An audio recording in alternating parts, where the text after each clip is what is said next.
নমস্কার দর্শকবৃন্দ, RS TV লাইভে জ্যোতিষ সমাধানের শর্ট ভিডিওতে আপনাদেরকে স্বাগত জানাই। দর্শকবৃন্দ, আপনারা জানেন আমি প্রত্যেকটি শর্ট ভিডিওতে আমার চেম্বারে আসা বিভিন্ন জাতক জাতিকার হরোস্কোপ নিয়ে টুকটাক আলোচনা করি। আজকে যে জাতকের হরোস্কোপ নিয়ে আলোচনা করব সে একটি পুরুষ বা মেল এবং পেশায় ডাক্তার এবং কিছুটা হলেও আমার খুব ভালো বন্ধু। তো এই ডাক্তারবাবু বা আমার বন্ধু ডাক্তার, ইনার হরোস্কোপ নিয়ে আপনার সাথে আলোচনা করব। এর হচ্ছে মেষ লগ্ন এবং মীন রাশি। মেষ লগ্ন, মীন রাশি। লগ্ন অধিপতি মঙ্গল ষষ্ঠে অবস্থিত, অর্থাৎ কন্যাতে অবস্থিত। মেষ লগ্ন লগ্নের ষষ্ঠ কন্যায় অবস্থিত, কন্যায়। এবার দেখা যাচ্ছে এই জাতকের, এই যে ডাক্তারবাবু, এই জাতকের হরোস্কোপটা পুরো কালসর্পের দোষে দোষিত। কালসর্প মানে রাহু এবং কেতুর 180 ডিগ্রিতে সমস্ত গ্রহ রয়েছে এবং তার 180 ডিগ্রির মধ্যে কোনো গ্রহ নেই। তো এই যে মেষ লগ্ন বা মীন রাশি, লগ্নের দ্বাদশে চলে গেছে রাশি, দ্বাদশে চলে গেছে একদম চন্দ্র মানে রাশি।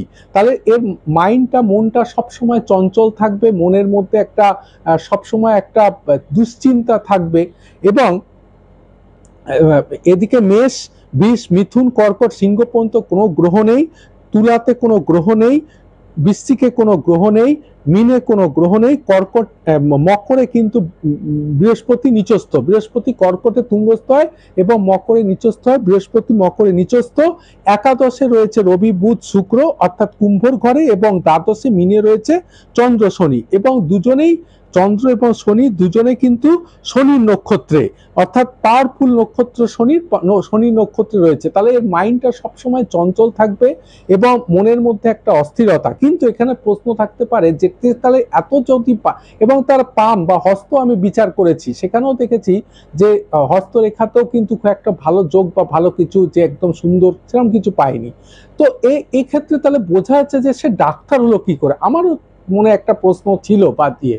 আমি যখন খুব ভালো করে নিখুঁতভাবে বিচার করলাম, দেখলাম লগ্নের ষষ্ঠে মঙ্গল কিন্তু রক্তের কারক, মঙ্গল ডাক্তার হতে সাহায্য করে। ষষ্ঠ হচ্ছে কম্পিটিশনের জায়গা, লড়ার জায়গা। এনার কিন্তু ষষ্ঠে রাহু মঙ্গল শত্রুকে দমন করবে, এবং মঙ্গল রয়েছে উত্তর ফাল্গুনী নক্ষত্র, রবির নক্ষত্র, রবি মঙ্গল একসাথে হয়ে গেল। ইনি একটু ভালো মেডিকেল করে চাকরি করতেন, চাকরি থেকে ছেড়ে এখন নিজে বিভিন্ন জায়গায় চেম্বার করছেন। কিন্তু এনার একটা জিনিস আমি বিচার করে দেখলাম যে ইনি স্ট্রাগল করবেন, লড়বেন, কিন্তু কখনো সুনাম যে ডাক্তারি প্রফেশনে পাবেন সেরকম না।